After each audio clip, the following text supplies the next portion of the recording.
ก็สวัสดีพี่ๆนะน้องๆที่ชอบในการตกปลานะครับ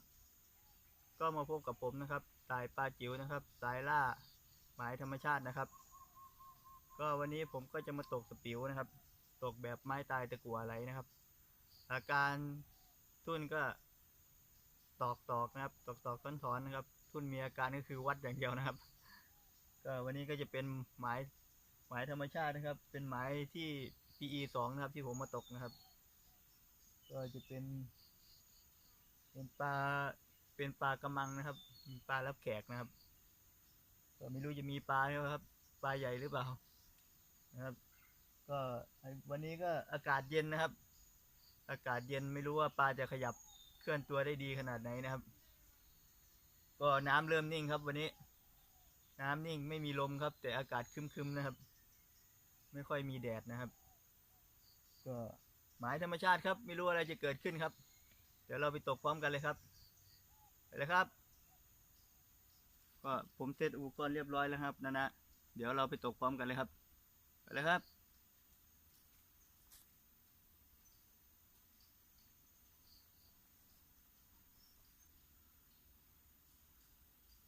ก็เกี่ยวชิ้นนิดนึงครับ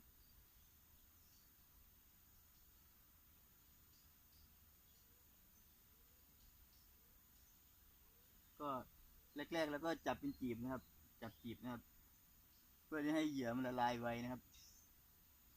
พอเหยื่อละลายไวปลาก็จะเข้ามารวมไวนะครับ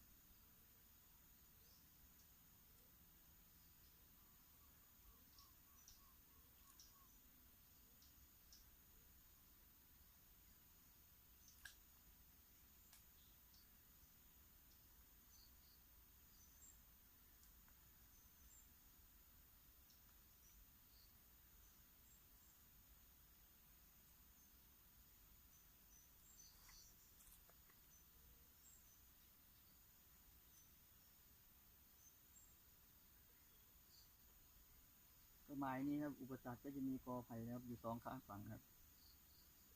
มีตัดค่อนข้างเยอะเลยครับข้างหน้าเป็นตอไม้นะครับข้างหน้า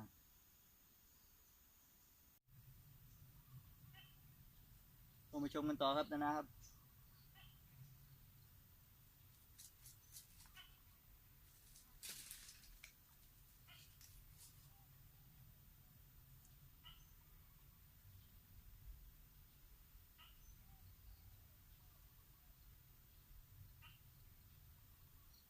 ตอนนี้ก็มีฟองอากาศขึ้นมาไม่รู้ว่าจะเป็นฟองอากาศของปลาหรือว่าของดินนะเมื่อกี้เขาวัดว่าวไป2 รอบนะครับมาเร็วครับมาแล้วปุ๊บหายไปเลยครับวัดไม่ทันครับจับคันไม่ทันหมายธรรมชาติอย่างนี้ครับเสน่ห์ของมันเผลอไม่ได้ครับ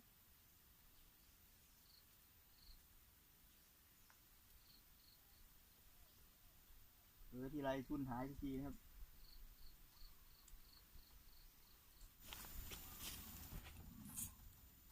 มาแล้วครับที่สองครับ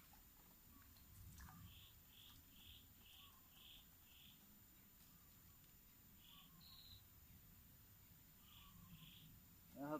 ครับตายปลาจิ๋วครับเก็บครับไส้ทอดครับ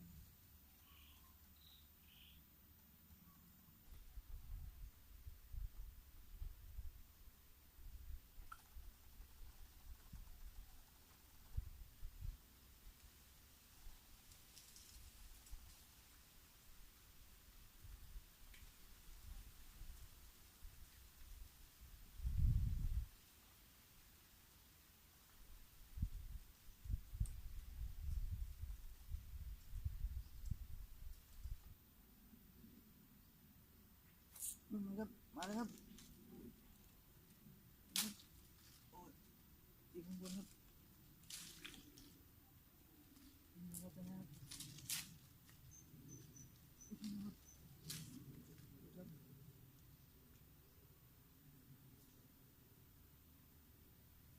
มาแล้วครับนะครับตัวที่ 3ครับ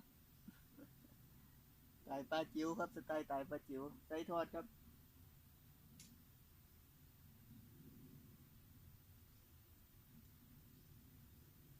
เนี่ยครับเก็บครับทอดครับ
เอาเลยครับ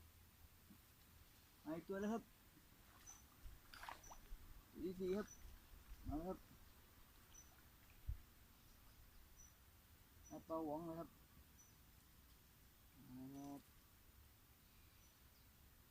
นี่ครับไส้ทอดครับ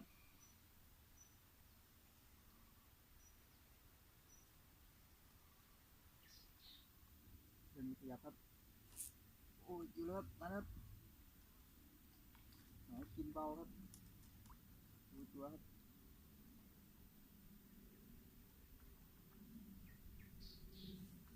นี่ครับปลากระมังไซส์จิ๋วครับเต็มปากเลยครับเราเก็บไว้ก่อนนะครับครับวันนี้ปกติพี่สองผมตกแค่ตรงนี้นะครับยกก่อนที่ครับอยู่ครับอยู่ครับพี่น้องครับนะครับติดจริงไทยครับมาวัดน้ำแดงแล้วนะครับครับวิ่งครับวิ่งครับ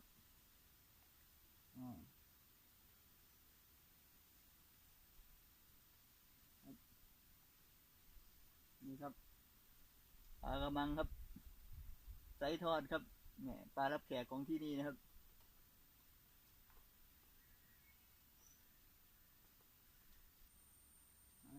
ไปเลยครับนะครับนะครับมาคัดเลยครับไปเลยครับนะครับจะเอาได้ไม่ได้ครับนะครับติดกิ่งไม้ข้างบนครับเข้าฟังครับนะครับโอ้นะครับนะครับกดคันครับนะครับไปเลยครับนะครับเร็วครับดูสิครับ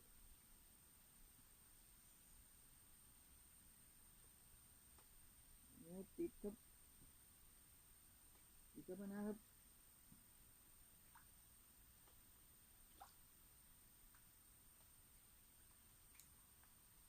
ติดขึ้นนะครับยอมนะครับยอมนะครับโอ้โหเดี๋ยวผมให้ดูตัวนี้ครับโอ้ครับสวยงามครับนี่ครับโอ้โหขึ้นได้ไม่ได้ครับพันจะหักหรือเปล่ามาเลยครับนะครับโอ้โหครับโอ้ครับนะครับ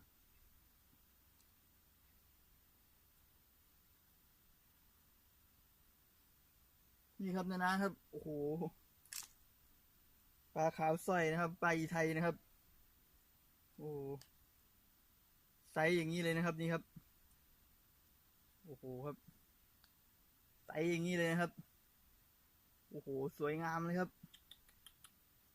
โอ้ใหญ่มากเลยครับเหมือน PE2นะครับที่ผมมาตกนะครับวันนี้ยังไม่เพิ่งมาครับดูครับไซส์ครับโอ้โหสวยงามครับเก็บครับมันครับมันมาแล้วครับ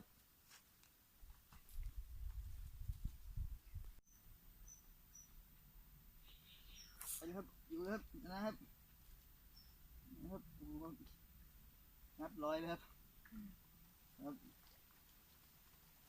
นี่นะครับเก็บลงไว้ครับ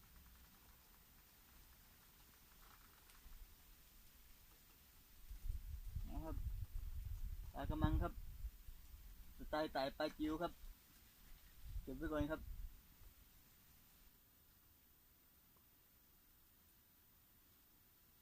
วันครับอยู่ครับนะครับ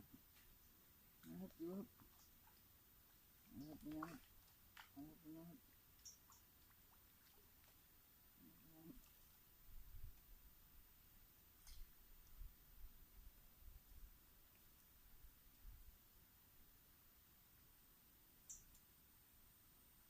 เอาเลยครับ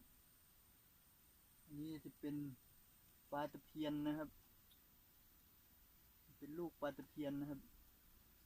แต่จะไซส์ทอดครับสไตล์ปลาจิ๋วครับทอดกรอบครับเก็บครับพี่น้องครับไปครับไปครับนะครับนะครับนะครับ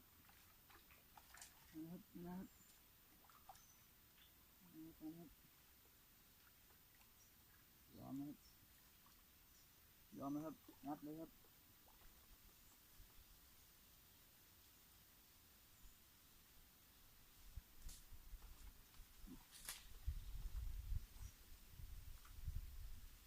นะครับนี่ครับกำลังไซส์สวยครับกำลังไซส์สวยนะครับเก็บครับเข้าเต็มปากเลยครับอาหารคงอร่อยครับนี่ครับหายไปสีนึงนะครับมีกันครับอยู่นะครับนะครับนะครับขึ้นนะครับ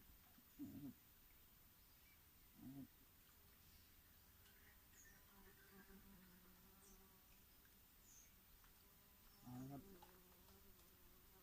กำลังไซส์ทอดครับครับกำลังไซส์ทอดครับรุ่นเดียวกันหมดเลยครับโอ้โหเก็บครับทอดกรอบครับ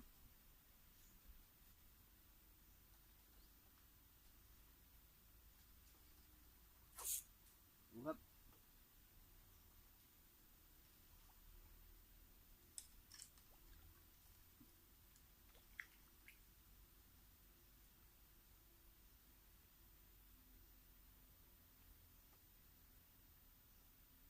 นะครับที่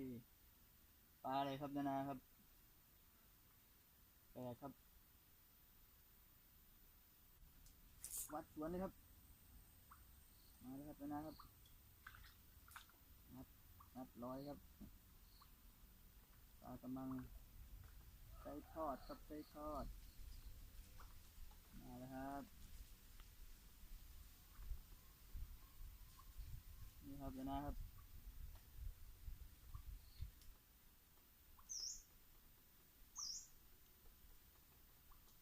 ยกครับโอ้โหครับ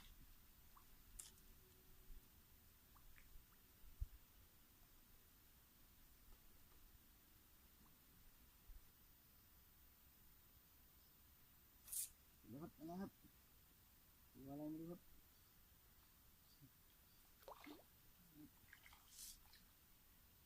ไส้สวยครับปลากำลังครับไส้สวยครับนะ ไม่ได้ถ่ายให้ดูนะครับแบตจะหมดครับเลยเอาเป็นตัวปลาขึ้นมาให้ดูเลยนะครับครับปลาขาวสร้อยครับครับนะครับเกี่ยวคีบนะครับดูครับไซส์ใหญ่มากนะครับโอ้โหแบตผมมันจะหมดนะครับก็เลยปิดไว้ไม่ได้ถ่ายต่อเอาเก็บไว้ส่งงานให้พี่ๆน้าๆได้ดูนะครับบ่ได้เท่าไหร่ก็นี่ครับฝั่งนี้โอเคครับ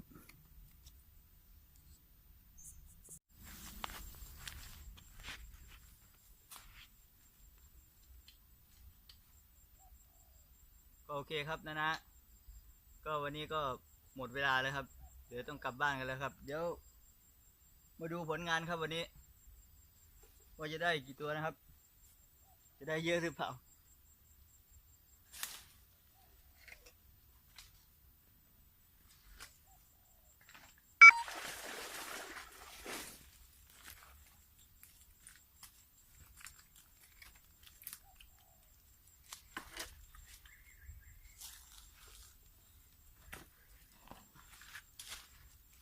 นี่ครับนะครับปลาก็ได้ประมาณโลกว่าๆนะครับเป็นปลาจิ๋วนะครับแล้วก็จะมีปลาโคยลามด้วยนะครับครับ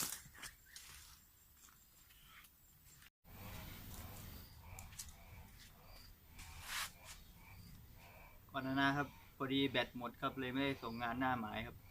ก็มาส่งงานที่บ้านเลยนะครับมาดูปลาที่ได้กันนะครับว่าได้กี่ตัวครับ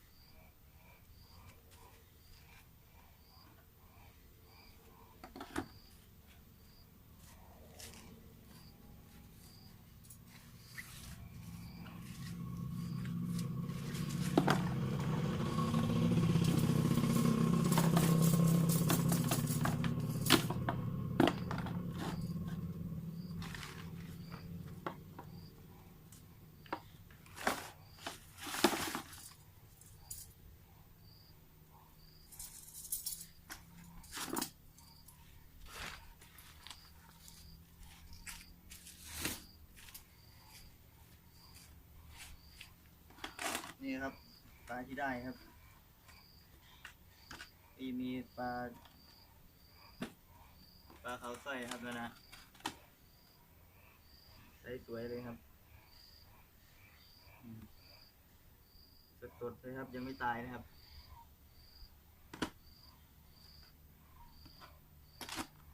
ก็มีปลาครับก็ประมาณ1 โลนะครับก็ฝากช่องตกปลาเล็กๆของผมด้วยนะครับสายปลาจิ๋วนะครับ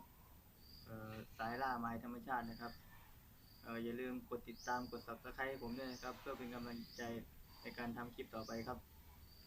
สวัสดีครับพบกันคลิป PE ต่อไปครับสวัสดีครับ